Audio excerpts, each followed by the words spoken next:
Espiritu Santo. Amen. Ang pagpapala ng Panginoong Kristo, ang pag-ibig ng Diyos Ama, ang nabaging pagkaisa ng Espiritu Santo ay sumainyong lahat. Manalangin tayo. Ama naming may kapal, ituduro mo sa amin sa pananampalataya na ngayong alam na si Yesu Kristo ay namatay at muling nabuhay upang hamuin kami sa kamatayan. Kaya mga aming kapatid namin na si Josephine ay nahimlay na may pag-asa kay Kristo. Loobin mo na sa muling araw nakasama siya sa kanyang maluwalhating muling pagkabuhay. Inihiling namin po sa pagbahay ni Kristo kasama ng Espiritu Santo, magpasawalang hanggan. Amen. Magsipo. Sino mo first lead? Sister. Sister. Sister.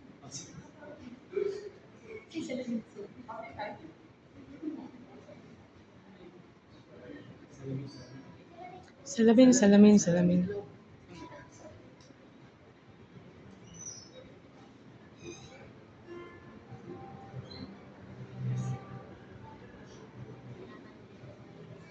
So, unang pagbasa. Hanggang sa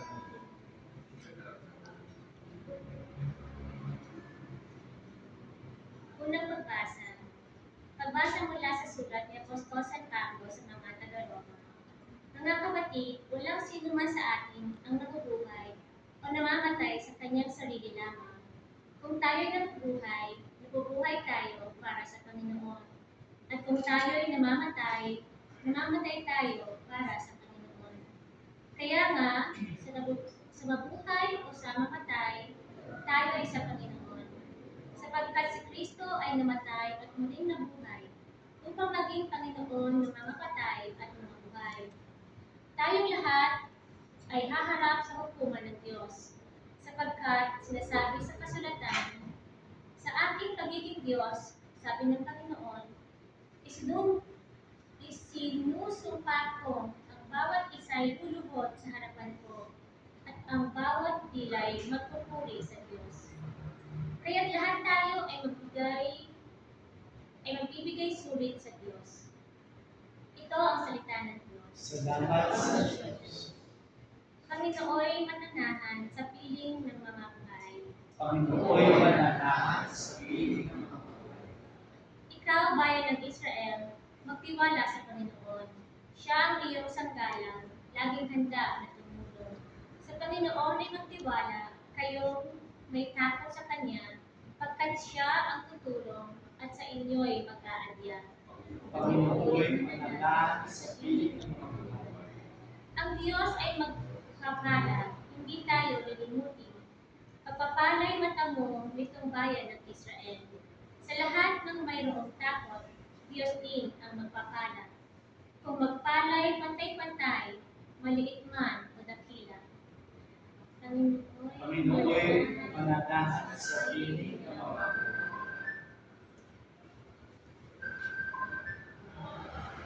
Ako'y kanyang iniligtas sa kuko ng kamatayan, tinubos sa pagkatalo, at luha ko'y pinahiran. Sa harap ng Panginoon, doon ako mananahan. Sa daigdig nitong buhay. Panginoon mananahan sa piling ng mga buhay. Laging buhay ang pag-asa, patuloy ang pananalig. Bagamat ang aking sabi, ako'y ganap ng galupit. Bagamat ako'y takot, nasasabi ko kung minsan, wala kahit isang tao na dapat pagtiwalaan. Panginoon mananahan sa piling ng mga buhay. Masakit ang kalooban ng mahabaging ama kung may papanaw. Kahit ito'y iisa, labis siyang magdaragam. Panginoon, naririto akong inyong abang lingkod, yamang ako'y iniligtas, inalinga at inubos. Panginoon mananahan sa piling ng mga buhay. Sa tayo po ang sa alin.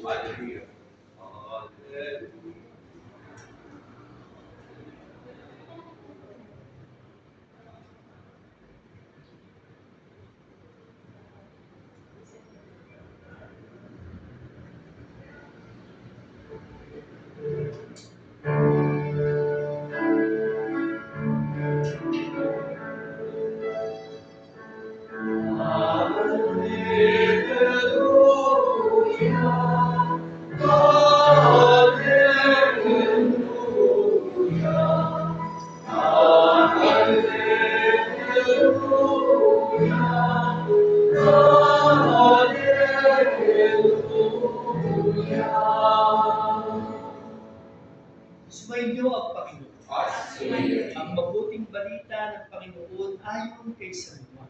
Papuri sa iyo, Panginoon. Nung panahon iyon, sinabi ni Jesus sa mga tao, lalapit sa akin ang lahat ng ibinigay sa akin ng Ama. At hindi ko itataboy ang sino mang lumapit sa akin. Sapagkat ako'y bumaba mula sa langit, hindi upang gawin ang kalooban ko, kundi ang kalooban ng nagsugo sa akin. At ito ang kanyang kalooban. Huwag kong pabayaan mawala kahit isa sa mga ibinigay sa akin, kundi muling buhayin sa kanyang araw. Sapagkat ito ang kalooban na akin. Ang lahat ng makakita at manalig sa anak ay magkaroon ng buhay na walang hanggan. At sila'y muli kong bubuhayin sa huling araw. Ang mabuting balita ng Panginoon. Pinupuri ka namin, Panginoong Yesus. Panandalian mo po. Unang-una po, aking lubos na pagkirana sa pag-aaral ng Jesus. Naglitaan ko lang sa Facebook. Pero actually, it was Facebook po na una. Kasi po ang Facebook ko ngayon, lockdown. Coordinate na kung bakit mga story. Pero nilockdown ko naman sa So, ganun na nangyari. Kaya malaman ko, si Tita Grace nagre-request na, Father, pwede bang misahan mo si Mami? Kasi po, o kasi dito pa rin. Tita, kahit anong gawin ko, hindi ko kaya mag-check-in ko ang photo kasi hindi ko focus dito. Wala akong isa ng Bebe Santo, wala Bebe Santo, hanggang linggo ng pagkabuhay. Ang meron lang, pagkatapos na. Kasi yun yung panahon na talaga matindi ang paghahanda natin sa pagpipili natin kay Jesus na namatay ang pagpili siya ng buhay. Gayon na lamang yun na hindi pwedeng kumisahan. Walang funeral blessing na mas na magaganap. Kailangan anything outside na lang ng misa. Kaya ang funeral blessing ang gagawin natin. Kaya bukas, pwede mo, sino naka-assign na mag-misa dito, may misa na magaganap naman. Naalala ko, ever since nakita ko si Brother Ro, it's always about music. Kung nagkikita kami, misa, si Mami, where Kuya Ro is there, Mami will be. Lagi magkapuntot silang dalawa. Until I find out na mayapa na sila. Minsan ang buhay talaga ng tao para pagkain na ito. Isip mo na, may wakas. Hindi pwede kumakanta na tuloy-tuloy. Hindi ko ba? There's a certain time na talaga pag kumakanta ka masaya, malupot, may kanta na mahaba, may pagsi. Kaya na kahit man gano'n maganda ang isang kanta, may katapos. May katahin. Si Mami, dinatan siya ng Panginoon. Sleeping beauty, tinawag siya. There's a certain blessing there. Kasi nagcha-jump din ako sa Pilipinas. At ang sakit panoorin na nakikita mo yung mahal ko sa buhay na naghihinga doon, na di wala kang magawa, yung mga doktor, tapos na kaya nilang gawin, and the next thing you know, naghihintay ka. Whereas, si Mami tinawag na Panginoon sa katahimikan ng gabi na payapa. It's a gift that is not always given to God. It's a gift. Not everyone is given that chance. So, nung si Mami tinawag ng Panginoon sa katahimikan ng gabi, ay ipagpasalamat natin sa Diyos na tinawag siya ng Panginoon walang paghihirap. Pero rather than weep over the loss of someone, maybe what we should do instead is celebrate a life that has been given us through the presence of God. Si Mami nagpapagod na ang niya. Para bawala sila ng si Mami. Anyway, at least as I see her, every time misa, everywhere na si Mami siya. Kaya na pag-ibig. So, it's also a reminder for us na pag sa harap ng buhay, there's always something to be thankful for rather than to complain. Kasi, hindi kasama yung mga tao na gano'n lang complain. Parang nakaka-obscene. Kung lagi lang narinig. Minsan ang joke ko, nalagat ni Mary. Mary Clown. Clown lagi. Kaya siyempre pa, Mary, kami dito naman sa Mary Clown lagi. Mary Clown. No? So, ang isang bagay pa paalala sa atin dito ay Tama na, pinitiriwan natin ang pagbubuhay ng Panginoon. Alam natin na tulog siya sa Panginoon. Alam natin siya buhay ni bagamat ang ating sitwasyon ngayon ay tawag natin ito hintaya. Kasi tawag na lang siya. So, nakikita pa rin tayo sa bahay ng mga nauna, nakahuli. Pero maganda sa bandang huli, magkakasama pa rin tayo. Ganito sa Panginoon na. Pero I'm sure wala naman nagmamadali sa ito, di ba? Wala naman nagmamadali, di ba? Yung na lang.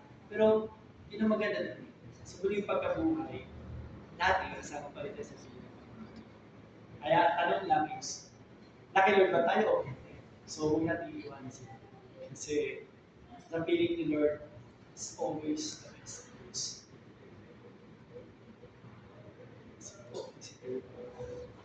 Mga kapatid, halina't manalangin ang buong pag-ialis sa Diyos na mapapagpalit. Luhay ng muli ang anak ng si Kristo upang maging pagkabuhay na lahat.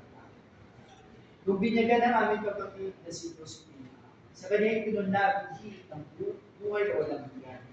Naway umalit ko ng pagkabuhay sa piling ng mga banal sa kanila. Dalangin natin siya sa buong may kapal. Ang mga makapangyarihan kami iyong kaawaan. Ang lahat ng namatay na umaasa muling mabubuhay ay malugod daw ang tanggapin ng Diyos sa piling niya sa kalangitan. Idalangin natin sila sa buong may kapal. Ang lahat ng ating mga kapatid na narito, mga nagdadalamati at nalulungkot, at lahat na sa kanila nakikiramay, ay magkasama-sama naman sa langit at tahanan. Idalangin natin sila sa buong may kapal. Naway ganun pala ng Panginoon ng ating mga kapatid ay mag-anakan at pinagkakuntangan. Idalangin natin sila sa buong may kapal. Ama naming pagkalingay, pagkalubusan natin, ipagkay sa Kristo, ang maling pagkabuhay sa piling. Kasama niyo anak ng Espiritu Santo, magpasawala. Amen. Sa tagubilin ni Jesucristo sa atin, malawagan tayo ng buong pananalig sa ating Ama sa langit, habang inaawit ang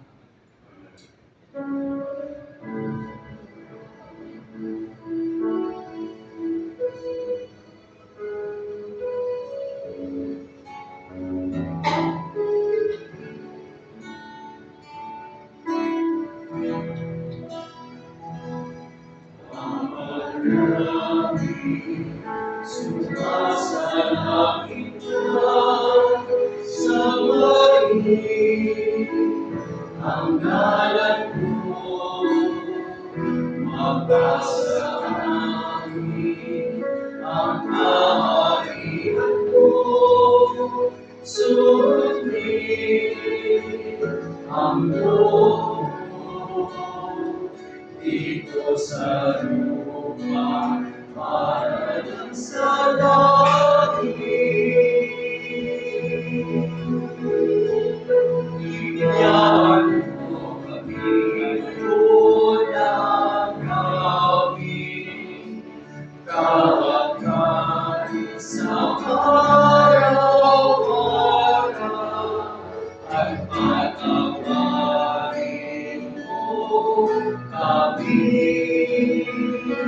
sa aming mga kasalanan, para na pagpapatawad namin sa nagkakasala sa amin.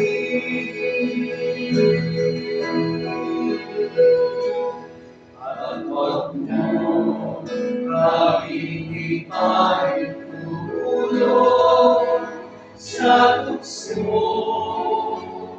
at ihadyang kami sa lahat na masama. Mga kapatid, bago natin ihatid sa hantungan nating kapatid na si Joseph, pagkukulan natin siya ng pamamahal. Ipahig natin ang pagmamahal sa Kanya, tanggapin ang maluwag sa kalooban ng Kanyang pagpanaw, at tumasa tayong magkikita kay muli sa piling ni Jesus. Yung wala ng pusa, kalungkot at kamakayan, kundi ang mamamayanay lubos sa ligaya at buhay na walang hanggan. Ang buhay natin sa simbahan ng Nagmula na tayo bibigyan sa pamamagitan ng lubig pamilya. Naging bahagi tayo ng katawan ng Kristo na simbahan. Naging kapatid natin sa pananampalataya ng ating Panginoon Jesus. Naging ama natin ang ating Diyos na sa langit at naging magkakapatid tayo sa ating Panginoon. Kung paano tayo pinag-uugnay ng lubig pamilya, ang pamamaalam din natin paalala na sa panatili, magkakapit pa rin tayo sa tahanan natin. Kaya walang hirap, walang puso, at tayo magkakasama-sama sa piling ng ating mga mga sa piling ng Panginoon. So matapos ko mas-masan ang labi ng ating kapatid na si Ate Josephine, ay inaliyak kayo, pamilya, na narito, mga kamag-anak, kaibigan na nais maalam, ay maaaring hindi magkaisa sa pag-ibig.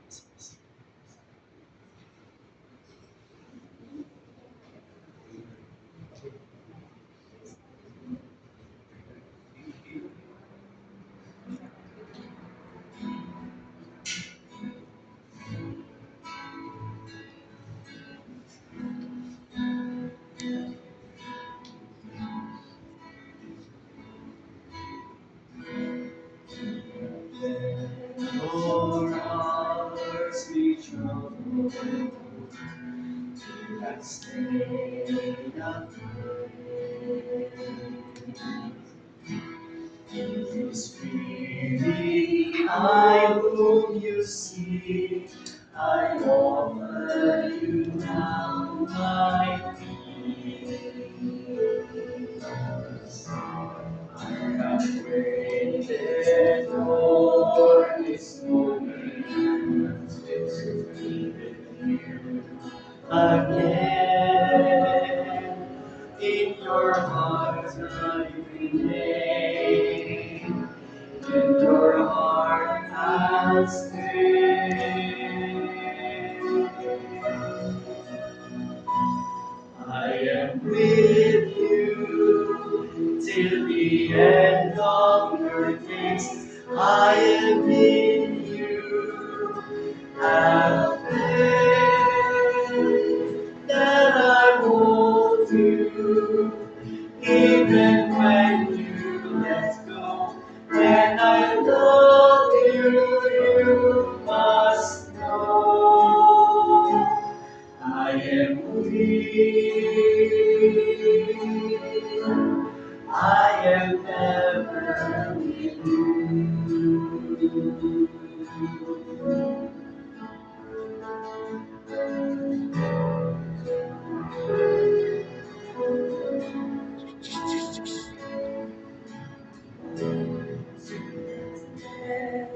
Your hearts be troubled, do not stay afraid. I need all anguish, all death. I'm risen to life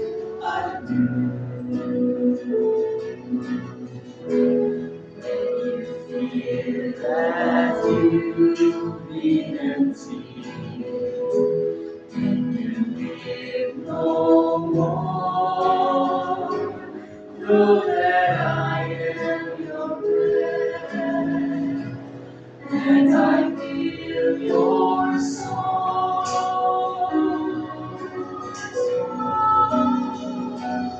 I am with you till the end of your days. I am with you. Have faith that I hold you, even when you let go. And I love you, you must know. I am here. I am never with you.